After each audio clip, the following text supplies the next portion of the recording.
ছেলের গোষ্ঠী বেহায়ার মতো 200 মানুষ মেয়ের বাপের উপরে যায় চাঁদাবাজি করে খাইয়া আসে। এর নাম হইল বরযাত্রী। কি যাত্রী?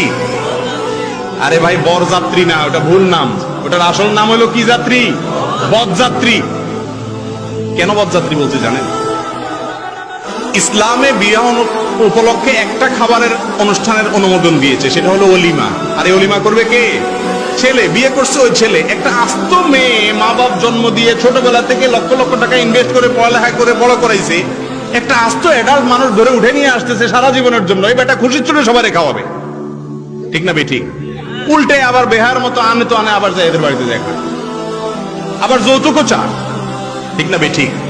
এর চাইতে অসাধ্য দরজার নির্লজ্জ বেহায় আল্লাহর জমিনে আর হতে পারে না। শ্বশুর বাড়ি থেকে যৌতুক চান, কত বড় নির্লজ্জ কাজ জানেন? আজকাল তো চায়ও না, কয় এমনিই দেয়, এমনিই দেয়। বলে যে ফ্রিজটা তো আসলে আমার দরকার নাই, আপনার মেয়ের শান্তির জন্যই তো ফ্রিজে রাখবে। আর মোটরসাইকেল আমি কি করব? আপনার মেয়েকে পিছনে ঘুরানোর জন্যই তো দরকার, তাই না? টেলিভিশন তো আমার লাগে না, আমি তো বাইরে বাইরে থাকি, আপনার মেয়ের একটু দেখা লাগে। বুঝছেন নি কথা?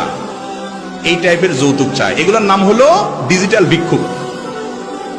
নির্লজ্জ বেহায়া আল্লাহর জমিনে যদি 1 নম্বরে থাকে, শ্বশুর বাড়ি থেকে যে সমস্ত বেহায়া, যে সমস্ত নির্লজ্জ বলে কয়ে ঘুরাইয়া ফিরাইয়া ইশারা ইঙ্গিতে ওরে দিয়া তারে দিয়া ঘটকরে দিয়া চাওয়ায়, এগুলো হলো আল্লাহর জমিনের সবচেয়ে বড় বেহায়া। কথা বুঝতে পারছেন? একটা মেয়ের বাপ যখন হবেন সেদিন বুঝবেন।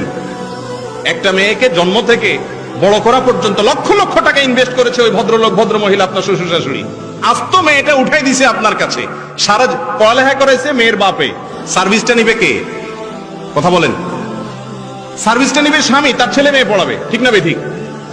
সুস্থ রাখছে তার বাপ মায়, আল্লাহ করাইছেন, ওনারা ট্রিটমেন্ট করাইছেন, কিন্তু ভোগ করবে কে?